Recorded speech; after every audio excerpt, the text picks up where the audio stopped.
Hello विद्यार्थियों, आज हम लोग पाठ 2 स्वास्थ्य और रोग में आगे, जैसा कि हमने कहा था कि आप इंटरनेट मेरे मित्र से चेचक रोग की जानकारी, उसके कारण, उसके लक्षण, उपाय खोज करके हमें बताओ।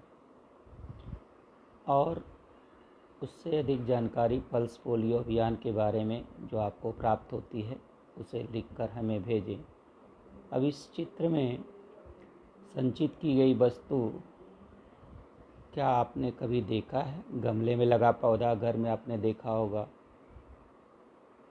कुआं होगा देखा होगा, कचरे का डिब्बा फेंका रहता है, टायर ट्यूब जो है बनाने वाला लटकाया रखता है, कहीं और फेंका रहता है, मक्खियाँ वहाँ पर कूड़ा कचरा कहीं कहीं फेंका रहता है तो वहाँ भनभनाती रहती हैं।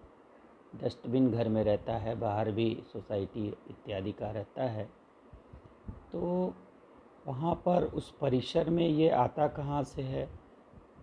कुछ नगर पालिका रखती है, बाहर घरों में हम डस्टबिन रखते हैं, गमले का पौधा लगाते हैं, पानी की टंकी रहती है, वहाँ पर बहुत सारे ऐसे जमा हो जाते हैं। बाथरूम किचन में भी आप देखे होंगे काकरोच आ जाते हैं। इस चित्र के आधार पर तुम्हें बहुत सारे खतरों की कल्पना मन में आई होगी कि बाप रे, इतना कूड़ा कचरा है तो हमें कौन कौन से रोग हो सकते हैं। तो पेचिश रोग, हैजा, विषम ज्वर या इत्यादि रोग हमें हो सकता है। प्यारे बच्चों, अब इसी से संबंधित हम आगे चर्चा करें तो आपको पता चलेगा कि किस प्रकार से हम इस समय बरसात के मौसम में जो वर्तमान स्थिति है उसमें कुछ और महत्वपूर्ण रोगों के बारे में आप सुन रहे हैं, जैसे कोविड-19, कोरोना वायरस से उत्पन्न रोग। हमारे विद्यालय में हर वर्ष हम स्वच्छ हाथ उपक्रम कराते हैं। क्यों कराते हैं?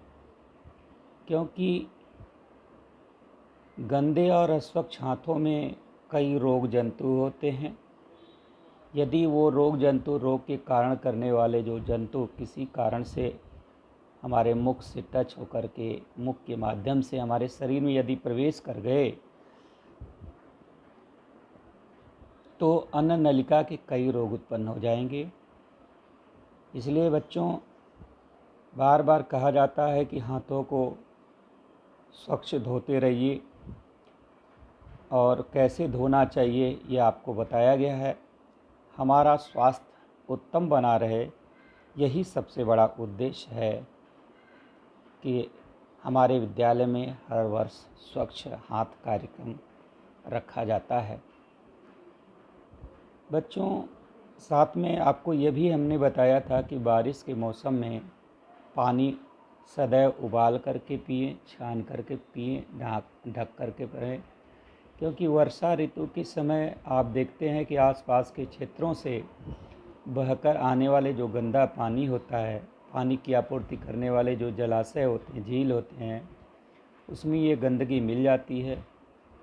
इस कारण से जलाशय में स्थित पानी जो है मटमैला हो जाता है, और जब यही गंदा मटमैला पानी जो कोई पीने के पात्र में या मटके में भरा जाता है, तब पीने योग्य पानी भी दूषित हो जाता है। इस दूषित पानी को यदि कोई पी ले तो उसमें विषम ज्वर के, पीलिया के, अतिसार के, पेचिश के, आंत्रशोथ के इत्यादि तमाम रोग के जंतु होते हैं जो हमारे शरीर में रोग का कारण बन जाते हैं। बच्चों, ये कहाँ कहाँ छिपे होते हैं आप जानते हैं?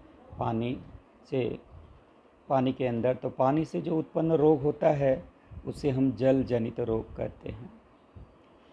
बच्चों, अब आगे हम वर्तमान स्थिति में जो रोग हमने देखा उसमें आगे व्यक्तिगत स्वच्छता, बाहर जाने के बाद आने पर हमें स्नान करने के लिए टीवी में बार बार इस समय प्रचार कर रहा है, क्योंकि इस समय जो वायरस है, विषाणु है, वह कहाँ पर चिपक करके वह सांस के माध्यम से, भोजन नली के माध्यम से हमारे यदि किसी तरह से वह श्वसन नलिका में पहुंच गया तो बहुत ही जानलेवा सिद्ध हो सकता है।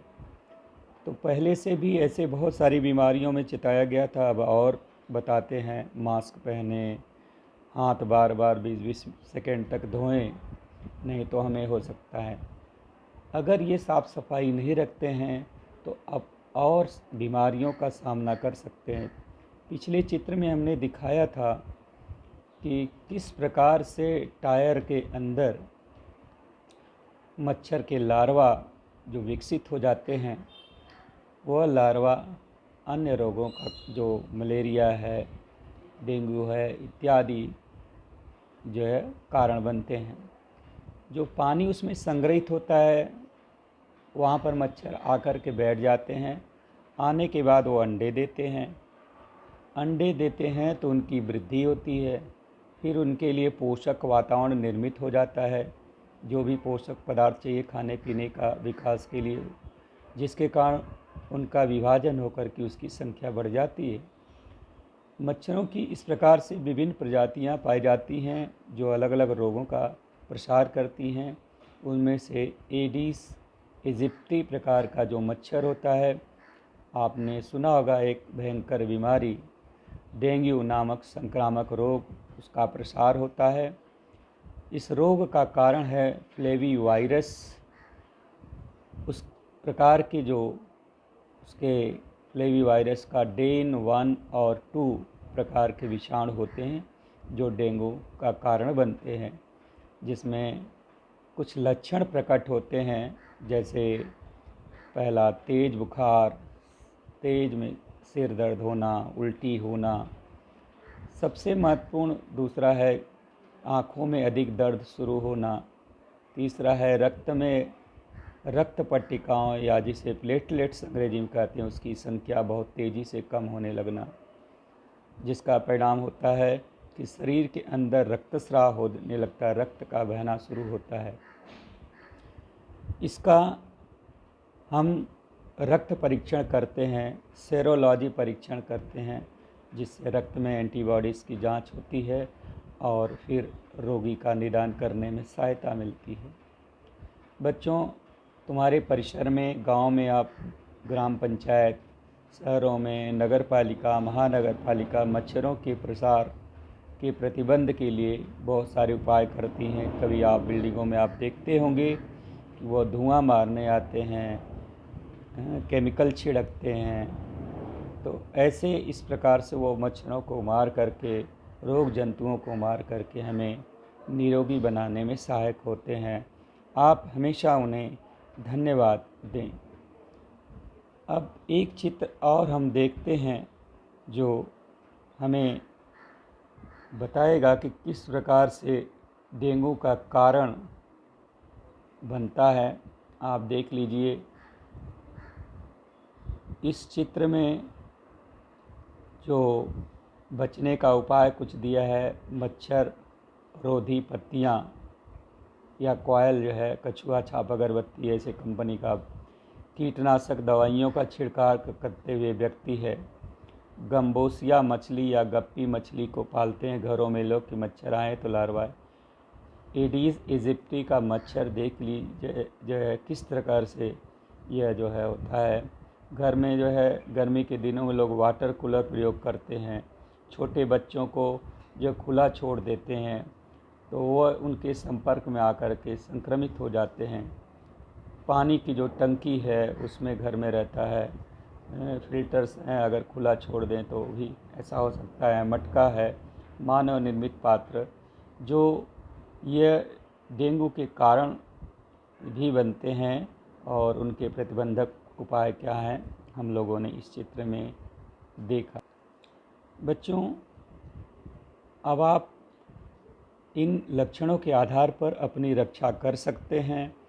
अगर कोई परेशानी हो, अपने से इलाज न करें, तुरंत डॉक्टर के पास जाएं, उन्हें दिखाएं। वह सही तरीके से उसका निदान करेंगे, डायग्नोस करेंगे, जिससे आप आपकी जान बच सकती है। बच्चों, आपने बरसात में मलेरिया होना, गर्मी मलेरिया होना ज़्यादा सुना होगा। उस समय मादा एनाफिलीज मच्छर जो होता है वह इसका कारण बनता है। तो हाथी रोग जो होता है आपने सुना होगा, जिसमें पैर निचला हिस्सा और कहीं और हिस्सा में सूजन आ जाती है, फूल जाता है, वह मादा क्यूलेक्स मच्छर से होता है। इस प्रकार से मादा एनाफिलीज और एडीज मच्छर यह जो है अगर देखा जाए तो स्वच्छ पानी में पाए जाते हैं। तो क्यूलेक्स मच्छर जो होते हैं वह दूषित पानी, गटरों में, वह नालियों में पाए जाते हैं। ये सब मच्छर का हमेशा नियंत्रण हो, मच्छरदानी का प्रयोग करें बचने के लिए। घर के चीज़ों में साफ़ सफाई रखें जिससे आपको डेंगू न होने पाए। बच्चों, अब स्वाइन फ्लू के बारे में हम पढ़ेंगे। स्वाइन फ्लू यह भी संसर्ग होने के कारण होता है।